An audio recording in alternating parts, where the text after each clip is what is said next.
So, Raphael, the things that you chose or that were on here yesterday and now today, they reflect to the mood of today. Is that what this is? In a certain sense, yes. There are reflections in the Bible of this particular theme that I chose for this Holy Week. So we're going through these different aspects of Christ approaching the earth and the human being, something that is typically not really investigated in Christianity, that is traditionally limited, of course, to the Gospels, the content of the Gospels, and the books of the prophets, the Old Testament. We are blessed with possibility to complement that understanding through the research of spiritual science, and that, of course, makes whole difference. However, people often disregard Old Testament altogether as something that is unnecessary for the new revelation of Christ. And we have taken up this theme this week to try to approach the content of the Bible exactly as from the different point of view, that it is essential to understand the Old Testament in order to experience the resurrection today, and to understand the meaning and the circumstances leading to the resurrection 2,000 years ago. So in that regard, those selected fragments they relate to those days. So Sunday was just introduction to everything. The mystery of the sun cross. In the past, humanity was only able to perceive not 12 constellations, but four. Those four cherubs, as if, that are also depicted in the book of Ezekiel, as well as the Revelation of John. Through aeons, they contract, revealing the created world. Through them, the creation can take place perpetually. With its the most precious element, the human body, where there's also crosses. Right here, the human body is a cross, and there's a cross. Our eyes are crossing, so we can be conscious. And finally, the face itself has this character of the cross. So something from the archetype of creation is imprinted on the human being. And that in turn becomes manifested in the great, I can say, liturgy of Good Friday, when those three crosses emerge, appear in the objective way as this kind of a archetypal landscape of Golgotha, of the mystery of Calvary. Connection between the cosmos, human beings, and the world. Yesterday we spoke about the body, the mysteries of body, as something fundamental to understanding the being of Christ. There is no resurrection without the body. There is no incarnation of Christ without the body. So Christianity is the only religion that actually concerns itself with the mystery of the human body, which in fact today, in the time of materialism, is a legacy or part of research, not of churches, but the sciences. So for Christianity to really come to itself today in our times, we have to have courage to really take up the theme of incarnation, death and resurrection anew, because it's not something that is happening outside of us, just like the crosses are not something outside of us. Crosses are inscribed in us, but this is something that concerns the evolution of the human being. And in that regard, the Christian community is the only church presently in the world, small as we are, that actually provides us kind of a third way between this cross upon which the civilization have found itself hanging, which is the conflict between creationism and evolutionarism and evolutionary theory. We speak about cosmic evolution, cosmic human evolution, and that's different. And the hope is that this is not just a private sharing here or a study group for anthroposophists, but actually something that in the future will bring about revival of Christianity. That's the purpose that Christian community was called into the world, to revive religious life. Today we're going to speak about the mysteries of blood. And of course, that's something that comes into the visible, most visible element of our service, the consecration of the human being, is consecration of the human being, consecration of the community, but it also is the consecrating of the substances of bread and wine. So we are actually not taking this as a symbolic act or some repetition of something from the past, but what happens with the substance of bread and wine is a reality, spiritual, physical reality. The service provides a platform, provides kind of a body itself, where we, in a contemplative mood, through devotion, through actually opening up our religious selves, can gradually build that relationship with this new element in otherwise enclosed circle of the energy and matter that enters in this world for every time we celebrate the sacrament. What enters every time in our North Hollywood chapel when we celebrate the sacrament is the end of the world.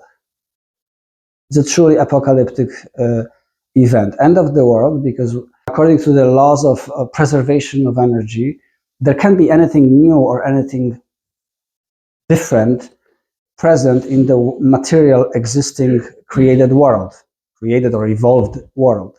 Everything that there is just this constant fluctuation of energies from the beginning to the end. It is not so if you take that idea of transubstantiation, that reality of transubstantiation that is at the core of your religious life.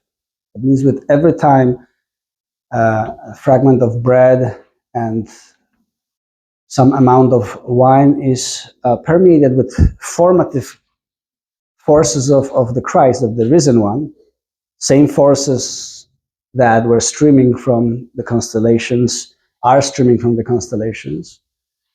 The world as we know it comes to an end. And a new creation is initiated. And moreover, you take that transubstantiated substance into you. You take it to your organism, you take it to your soul organism, you take it into your ether bodies, and you go with that into the world. Of course, the body of Christ and the blood of Christ that we are receiving, they have their original icon, so to speak, in the actual life, 3 years of Christ's being, dwelling and gradually permeating the being of Jesus of Nazareth. There, the original communion took place, gradually from baptism, through temptations, through the feeding of the 5,000, through walking on the water, through transfiguration on Mount Tabor, through teaching, healing, through the Holy Week events, all the way to the agony, all the way through the Last Supper, persecution, and death on the cross. This is 3 years of through stages that communion take place. That means that the Spirit, out of which the whole creation have originated, out of which the powers of the Elohim, of the creative powers of the cosmos have created everything, including Adam. That power, that origin, that matrix, as a spiritual living force, poured itself in Christ and changed completely his body. So much so that after he died, this is very important to know that death actually took place. Human being died. Christ, we can say, also went through death together with Jesus of Nazareth. They were one at this point. On Sunday, out of the power of God, out of the power of love, and out of consequences of this process of digestion, so to speak, of the Christ being into the body of Jesus, a new human form emerged out of the grave. This form, this being, Christ, the risen Christ, is ever since part of our existence. And as a vehicle of consciousness, of knowing and experiencing that, the great service of the Thursday evening was given to human beings like you and I. This body, we spoke about it yesterday. This is a quote from an Irish writer. That's how he imagined how Christ would sit in our midst, Jesus. Probably the birds always sang around him, and butterflies made a halo for him. His physical body was all consumed and pure and sweet for the earth without corruption. His sweat was incense, as was his breath, just like the newborn baby's breath smells of sweet apples. His very odor, sweet hummus. All parts, members, gestures of him were perfect and wholesome. It is interesting to think what Rudolf Steiner spoke about the mystery of the human body, which is different than animal body. Our organs, according to anthroposophical research, are created for eternity. Animal organs, all their paws and liver and eyes, they are created. They have evolved with kind of a termination, expiration date. So that means when the animal dies, its body also have to die. It is different with the human being, according to the research of Rudolf Steiner. Our organs, our senses, our skin, and everything in us is actually has no expiration date. Our form, that same form that we received from Adam, that we received through Noah, is a creation of powers of spirit, Elohim, and as such, potentially is eternal, is divine. So the question is, why do we expire? Why do we die? And that, from the anthroposophical point of view, has nothing to do with our physical bodies, but with what we call the astral body, with the soul. And the carrier, the vehicle of the astral body, the vehicle of the consciousness in us is blood. You know that in the past, of course, blood was so important. Every marriage would be regulated. Tribes would achieve their peace or lack thereof based on marriages, which was just another way to say mixing of bloodstreams. So it's still, of course, spiritually speaking, so today. Our blood is the vehicle of our consciousness. Vehicle. And by this consciousness, again, it's not something abstract, it's not something outside of us, but the entire way of sensing yourself, of representing the world in you, of reflecting the world, of reacting, of thinking, of conceiving. All these are layers and layers packed into this fancy word consciousness. Okay? It's better to say soul, actually, even though it seems today a little outdated. Soul is a much more precise description of that. That soul is carried by the blood. So knowing that it is not actually the archetype of the human body that is subject to death, but because of this poison that was poured into the blood of man and woman, into consciousness, into the souls, in the event described as the temptation in paradise. Something that did not belong to then planned turn of events, and yet found its way and infected human beings, just like the virus infects human beings from the outside, as if. Right? Adam did not have immunity as yet because he was pure. He was just, there was nothing there that would indicate that illness can come in. And yet it came and changed, one can say, the constitution of human blood. And ever since that time, gradually, generation after generation, not only do we carry in us the imprint of that original illness, this is what you hear in the service a number of times, the sickness of sin, but also every generation, and that, I mean, generation as a humanity that is incarnated in given times, periods, but also as your own generation. So you, as reincarnating human spirit, are accumulating and adding to this original infection. So on one hand, we have this original infection that is actually, one can say, human being has not really much to say there. This is a cosmic, macrocosmic event. It's a conflict or conversation between the spiritual beings, between gods, Lucifer, and the Elohim. And on the other hand, we have that part of guilt or illness or sin that is accumulated due to our weakness. You hear it in the prayer of Passion Time and Holy Week. Look not on the sting of evil in an earthly human heart. That's something objective. That's something constitutional in us. The original sin. Look on the tempting power of our weakness. That's where we have something to say, and that's where we are welcome to take part in the recreation of a healthy human being by living a moral life or following the Christ example.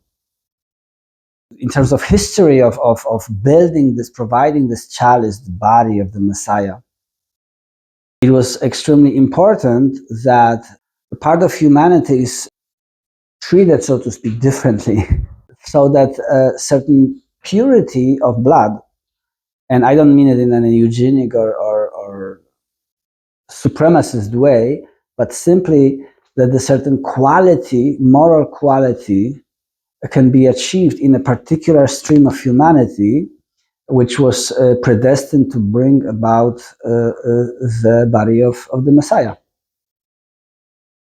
So that was then, and today one can ask oneself, well, how does it pertain to us in the era of freedom, when everything is pluralistic and everything is actually reduced to relativism, also moral relativism? I would like you to have that question. Is this important to be good human beings? And is it important to cultivate communities where good human beings are kind of developing higher octave of moral life together? And how will this translate to actual deeds and acts within such community? In the Old Testament, of course, it all begins with the calling of Abram. Where's Abram from? Is he Jewish? He is a Babylonian. Abraham is from Ur. Ur is one of the oldest cities known to history of mankind. At that point, when Abraham receives his call, it's the highest evolved and developed civilization. The gemstone of human evolution, of human spirit. Splendor of these cities of Babylonia and their technology at that time is just imaginable today even. There he hears the call. So he is being taken and separated, of course, not without his own will. This is where the story of that aspect of Christ's coming to the world is associated and responded with a human being saying, yes, so be it. We must not imagine this call as the way today, in a caricatural way, you hear about inner voices and such. Yet, think about your own life and biography. What voice have brought you here, for instance? What voice have brought you to your spouse? What voice have brought you to say yes to a situation that defined your life, your biography? How do you hear this voice? How is it that you know something? And moreover, how is it that you arrive to the point of knowing and you are at some point completely committed? You say yes to it wholeheartedly. It's a long process. And so it was also with Abraham. Abraham is not what exegesis, interpretations of the Bible had made out of him in the last 250 years. He's not some primitive with beard, maybe some basic shepherd. Comes from a priestly caste. We can imagine there are hundreds of years of predecessors. He's very cultured, incredibly spiritual person, and yet out of the contrast and in the environment devoted to the spiritual beings with whom Babylonians were communing. And you have to imagine it wasn't like in our times, but entire system, state, diplomacy, economy, science, everything was all the way to the urbanistics and to architecture was imprint of the spiritual world. All the way streets were laid out in Ur, it was all imprint of our idea of freedom could not be related to what life of these people were. They were in a certain sense extensions of the spiritual world still. Abraham still, nevertheless, quickens to his own making own decisions. He's being sent. The voice of the spiritual being calls him to leave all this, leave the safety, leave what he knows, his privileges, and go into the unknown, to a foreign land. This foreign land, thousands of years later, will be the stage of the events of the 3 years of incarnation of Christ. It will be also the stage of the events of Holy Week. All these events described in the Bible, including the biography of Abraham and his tribe, his family, his bloodstream, are a reflection of the nascent of the approach of a spiritual being that was not yet known to human beings in the times of Babylon. The highest God is preparing his body, his incarnation, already through the actions of particular human beings, actions of Abraham, his decisions, his crises. Very different conditions. Again, when those Babylonian cities with their splendor, with their huge gardens, with their towers, Tower of Babel is related to that, were actually expression of the way that human being, Noahidian humanity, the descendants of Noah, were still kind of constituted, how they were, their organisms, how they were, how the relationships between their souls, ether bodies, and their physical body were. Do you see it all in the architecture of Babylon? That means, for instance, that human beings, on average, their ether bodies were extending way above their physical bodies. They were still connected to the stars. This is also why, for instance, the Egyptians were able to build those amazing buildings, not out of technology and mechanics, but out of the gifts of the spiritual world. This approach of Christ through time brings about a very particular imprint on this Abraham. Namely, Abraham is the first human being in whom that ether body gets completely united with the form of the physical body. In other words, Abraham is the first human being who is in possession of his brain. Before Abraham, humanity was not yet using the brain as the instrument of consciousness. Imagine that. It's not so different when you look at little children. Again, we must not go into some sort of abstractions and fairy tales, but we have to look with our eyes open at the human being. Everything is written in the book of the human being. When you look at the little child, the fontanelles are wide open for a period of time. In fact, in sensitive children who are not so intellectual, but they're incredible, insightful, that fontanelle, to a certain degree, stays open way longer. So imagine that as an adult, on his level, Abraham is the first one where the fontanelles are, he's getting cut off from this grace, but also in a certain sense, dependency on the world of spirit, and he makes his own decisions. And this is the signature of Christ. Christ is not a God that will take possession of you and will walk your legs and speak your mouth. Christ is a being that is respecting human autonomy, because out of him, that autonomy was actually created in the human being. He is the being of autonomy, of freedom.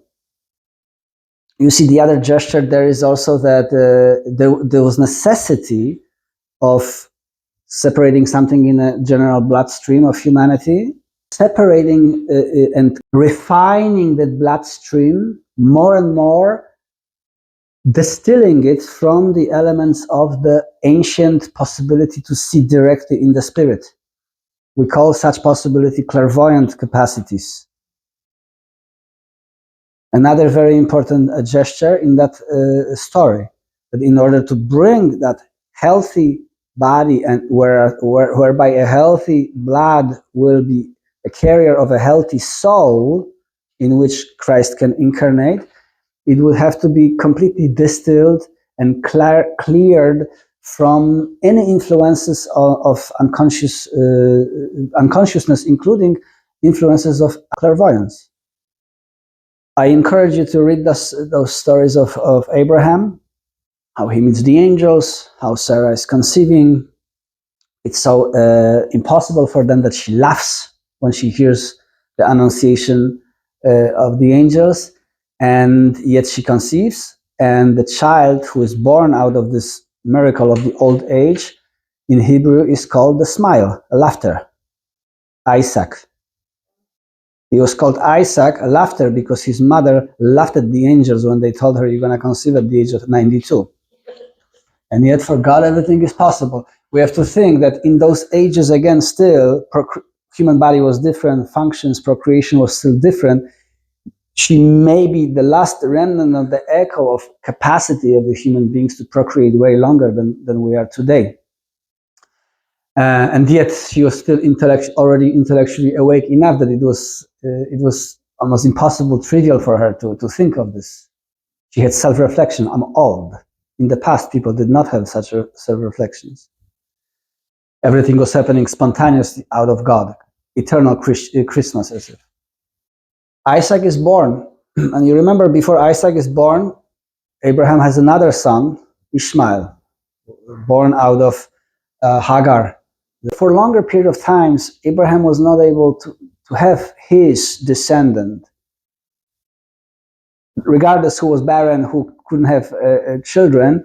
They both, Sarah and Abraham, decided that in order to secure the succession, her maidservant will conceived out of Abraham. That was agreed on.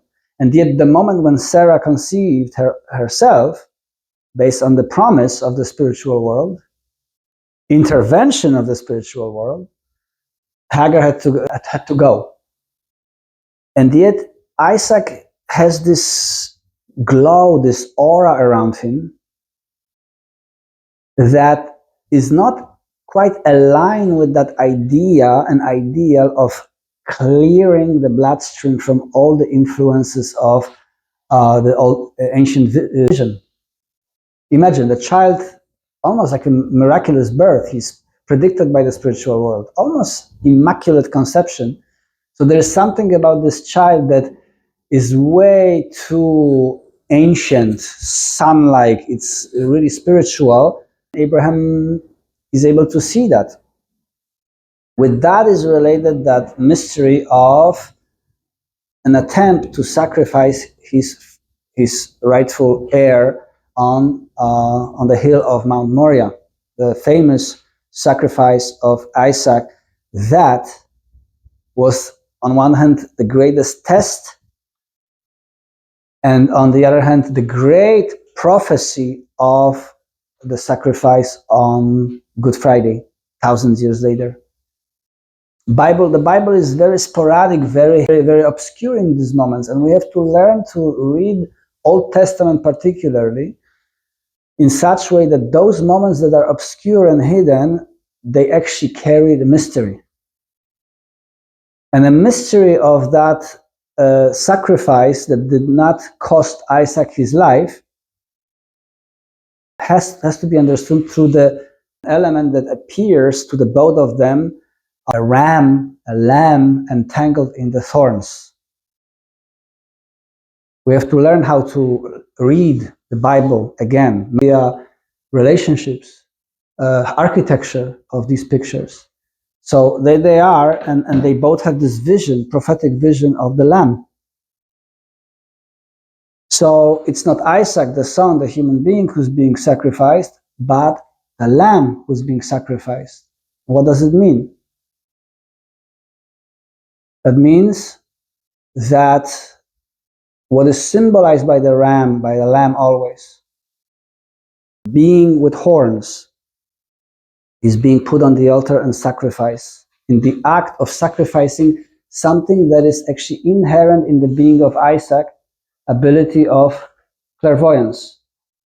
Just like later, we'll talk about it tomorrow, in the great Paschal sacrifice of the lamb in Egypt, where entire nation renounces ability to see into spiritual world, so that the body and consciousness for Christ can be built.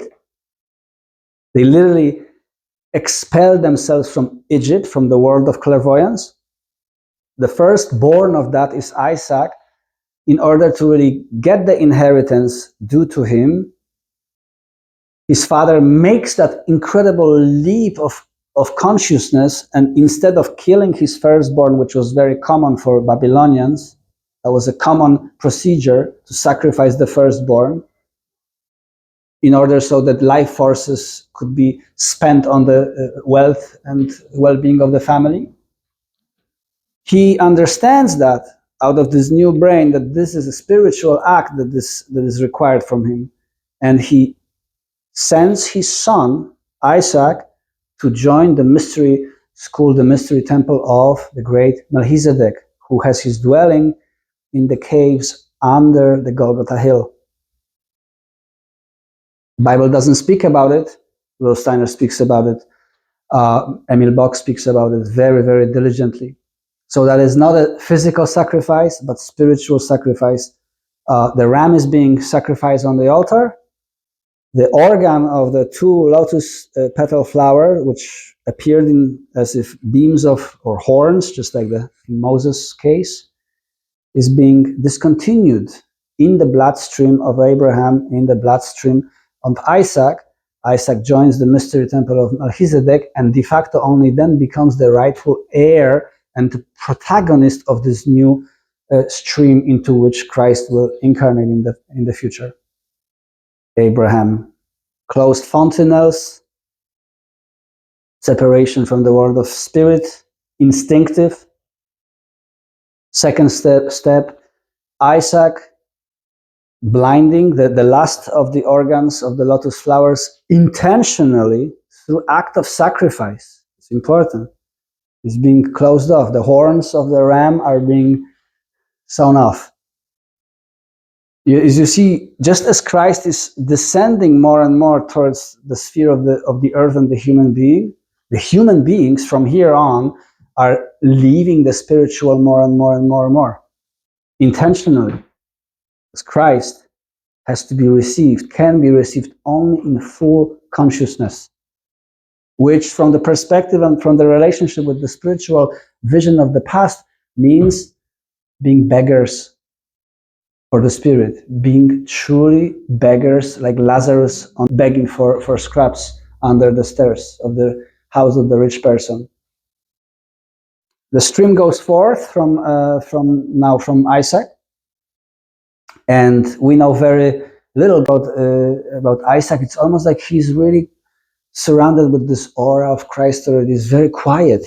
We know that he was digging wells, just like Abraham was planting oaks, trees, wherever he would go.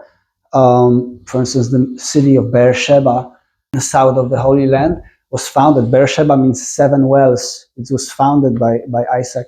Isaac has 2 children, twins, cosmic twins, like Castor and Pollux. and they are fighting in Rebecca's womb.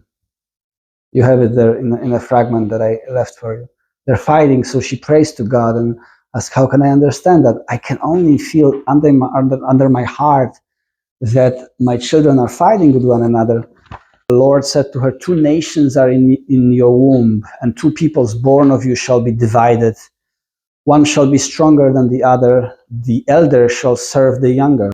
And so Esau is born ruddy, as it says in the Bible, ruddy, and covered with long hair all over.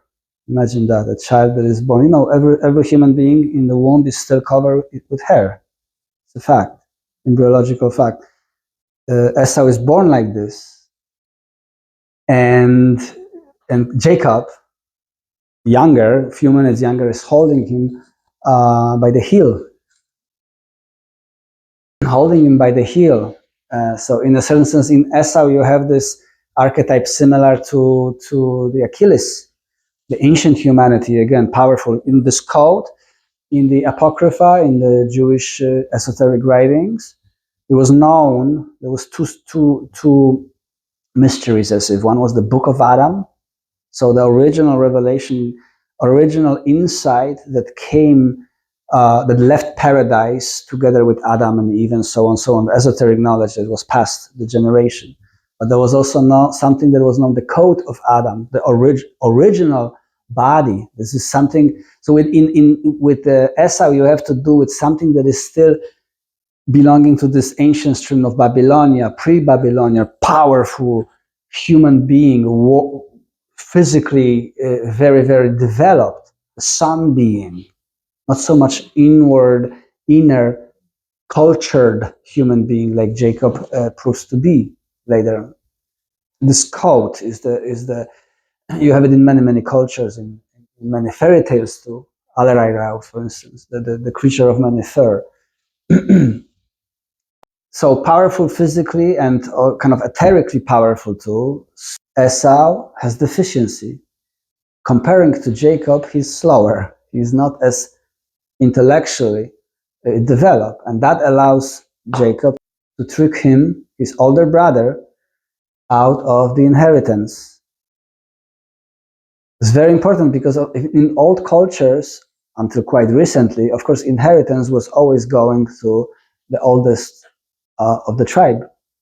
Another Christ signature, and of Michael's signature there too.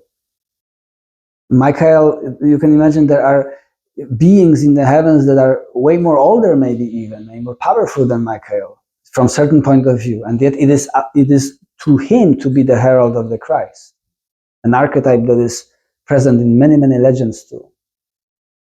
So the younger becomes the inheritance, and in terms of Jacob, of course, it also shows this incredible split in the branches of the chosen folk, chosen bloodstream, where people are and capacities are not considered equal. It's very important for Christians to start contemplating things like that too, because we live in the world that it's not allowed to say that people are not equal. But if you look at the Gospels, and if you look, for instance, at the reading that I read for you today, the last of the parables, the separation of goats and sheep, there is no equality there. There is a part of humanity that will make it together with Christ out of the death of matter. And there is a part of humanity, one can say there's a part in me too, that will not make it through the death of matter. And this is a gesture that goes all through the branches of this descent of Christ, genealogies of the 2 Jesus children as well. So that's something that today we call politically incorrect, and yet, from the point of view of salvation, it is absolutely correct. Because at the end of the day, morality is not something that is generic.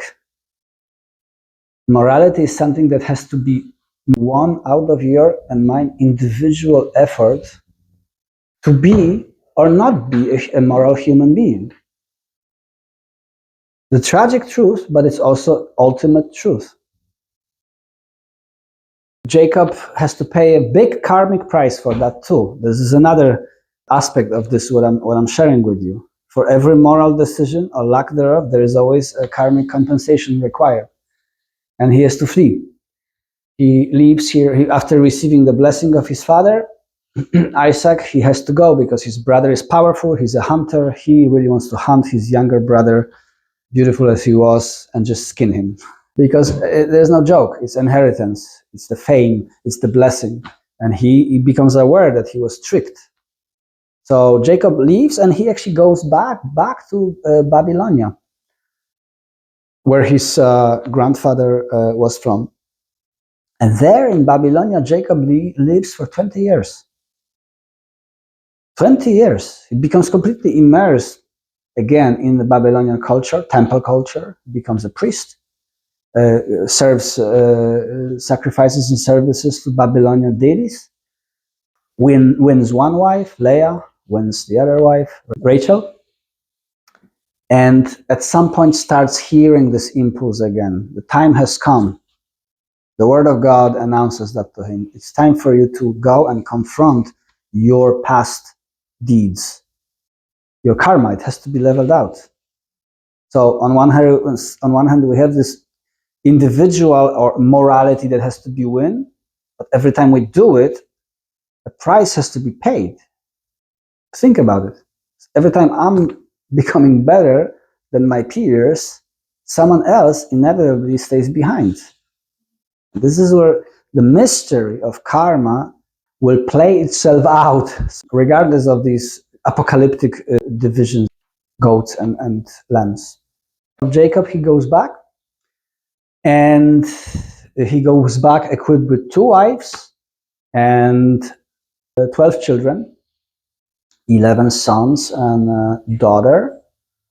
Benjamin is born only later as the last one. On the way to the promised land in Samaria, they lose Dinah, only daughter, and 11 sons, 2 wives are about to enter the promised land, the land that was promised to Abraham, where the mystery of Moriah, sacrifice of the lamb took place, where Holy Week and mystery of Golgotha will take place thousands of years later.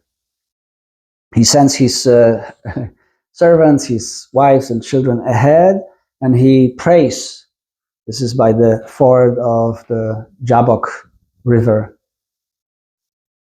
He prays, he spends the night there, and he knows that he has to confront his brother. He knows that his brother is powerful. By then, his brother is a great ruler there. And just about as he's about to get up in the morning, this stranger stands in front of him, and they start fighting. There's a wrestling. Famous wrestling with the angel.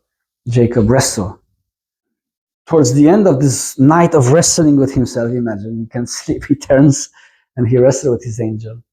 And towards the end of this night, the angel starts losing forces, and Jacob doesn't want to let him go. What is your name? First he asks him. And the angel doesn't say anything. He says, I will bless you. You let me go.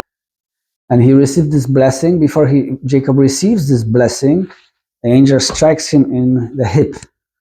And ever since that time, Jacob is limping. The blessing, Jacob receives his true name, reveals his true name. This name is Israel, the one who fought with God. Or, in another way of putting that, the divine warrior. The divine warrior, warrior for the divine. Tumultuous nature of Jacob is being kind of imprinted on that name too, and after him, all the descendants, 12 sons and their tribes, all the way to you and I today. Jacob decides to bless this place where he fought this angel, and he calls it Panuel.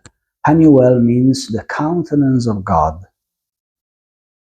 So you have an indication there that he fought with no other but Michael. He says, I will name this place Panuel, the countenance of God, because here I stood face to face with the Lord, and yet I am alive. So a mystery there. Michael was worshipped in Babylonia as Marduk, in a different aspect, in an external aspect, as an external, we would say today, physical light. And in a certain sense, he doesn't want to let maybe his favorite priest, to make this step out of Babylonia again into the new clear vision of lack of clairvoyance and into more inward human being. Wrestle with him, and yet Jacob prevails. Not only does he receive that name, warrior of God, but there's change in Michael too. Something changes in Michael's being. He leaves the temples of Babylon and becomes the guiding archangel spirit of the chosen nation of the 12 tribes that begin with the children of Israel. All this to say, history is behind us, an incredible process that led to kind of a refining, creating a bloodstream, as we say, or genetic stream even. But not only that, on a physical level, but also cultural stream, a soul that was cultivated in among these tribes, among these people, chosen people. Surely they're not chosen in any nationalistic way. There's no such thing as national purpose at this point. Israel is also not a name of the same of a nation that today called itself Israel. Israel is a name of people who not only are aware of a necessity to develop morally so that Christ can descend, not only are able to sacrifice a lot so the spiritual being can dwell among human beings, but also will fight so that this incarnation can take place. They used to fight then. Now the question is, who are the true Israelites in our times? The fighters of God, the true Michaelites, are human beings who are not satisfied just with knowing things, but are able to really stand for the Christ, are able to stand for this impulse that no longer is just an impulse from the heaven to the earth, but now with Christ's sacrifice of Golgotha is something, what I indicated yesterday, emerges out of us towards the future. Of course, you know the story of the chosen folk. There's a lot of ins and outs, and there's a lot of straying, and yet there's always some who wakefully go back to the core of that mission. When you take this as an archetype and you our times with times that Rosanna described as the beginning of the new revelation of Christ, of the new coming of the etheric Christ, and of course one can imagine that there is a need for Christians to really quicken to the actual need of standing for Christ's impulse.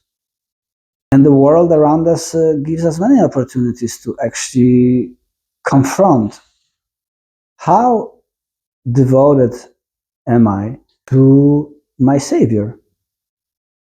Imagine that if we won't stand for Christ today, for the coming one, then humanity may not reach its goal. That body and that future consciousness may not prevail. So, of course, nobody calls here for some sort of a militant action.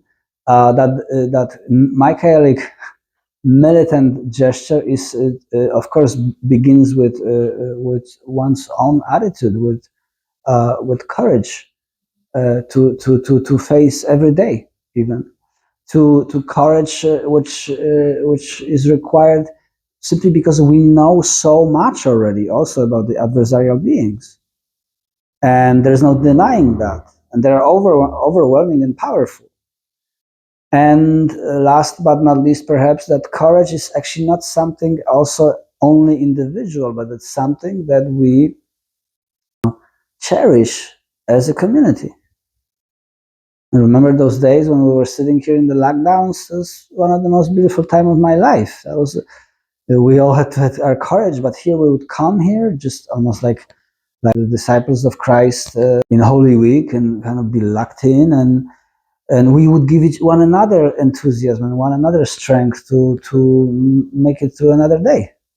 It didn't much change. It didn't change much. There's no lockdowns, but we're locked in various different ways.